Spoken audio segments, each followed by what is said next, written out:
এসে আমাকে ধাক্কা দিয়ে চলে গেছে। প্লিজ আমাকে বাঁচান, আমাকে হসপিটালে নিয়ে চলুন। হে আল্লাহ, এ আপাকে তুমি রক্ষা করো, আমার তোমার কাজেও দেরি হয়ে যাচ্ছে।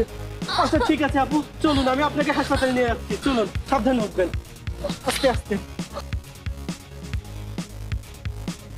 এই এগুলো তুমি ওইদিকে নিয়ে যাও।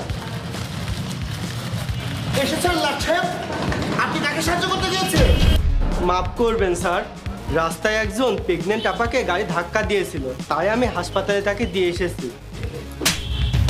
সমাজ সেবা করে অন্যদের জন্য তুমি আমার কাজ বন্ধ করে রেখেছো? তোমাকে আমি আমার কাজ করার জন্য টাকা দেই, অন্যকে সাহায্য করার জন্য তোমাকে আমি টাকা দেই না। আমাকে ক্ষমা করবেন স্যার, এমনটা আর কখনো হবে না। আমি কখনো আর দেরি করব না স্যার। এই তোর এই ক্ষমা নিয়ে আমি কি করবো? হ্যালো, কি সবকিছু ঠিক আছে তো? আচ্ছা ঠিক আছে ঠিক আছে, আপনি টেনশন নেবেন না, আমি এখনই আসছি। স্যার সব ঠিক আছে তো? এই তুমি কি হ্যাঁ যে তোমাকে সবকিছু বলতে হবে?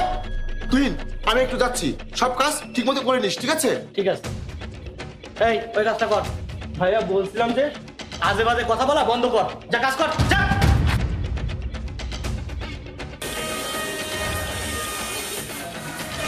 ইমন এদিকে এসো, এই নাও তোমার টাকা।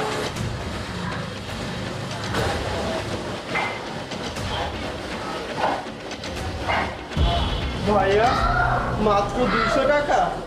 হ্যাঁ, ঠিক সময় কাজ করতে আসতে হবে, তাহলে তুমি পুরো মজুরি পাবে। তোমাকে 200 টাকা দেওয়া হয়েছে কারণ তুমি 2 ঘন্টা লেট করে এসেছো। কিন্তু ভাইয়া আমার তো পুরো মজুরি দরকার। আমি তোকে পুরো মজুরি দেবো?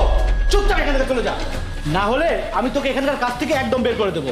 যা ভাইয়াকে কে বল।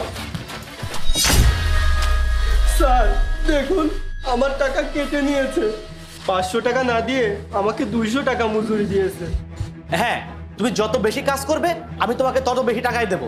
ভাইয়া ও আজ সকালে দেরি করে এসেছে, কাজেও সে চুরি করে, তারপরেও সে পুরো মজুরি চাইছে। তুহিন তাকে তার পুরো টাকাটাই দাও ভাই। ভাইয়া তুমি কি বলছো এসব? সে চোর এক নাম্বারে। আমি বলছি তুমি তাকে টাকা দাও। আশ্চর্য কাজ করছো ভাইয়া তুমি। সকালে তুমি নিজেই ওকে বকা দিয়েছিলে। কারণ সকালে আমি জানতাম না যে সে কি করেছে, কিন্তু এখন জানি। সকালে ও যে মেয়েটাকে সাহায্য করেছে সে আর কেউ না, সে তোর ভাবি। ভাবিকে এই ছেলে বাঁচিয়েছে? হ্যাঁ, এই ছেলেই তোর ভাবির জীবন বাঁচিয়েছে।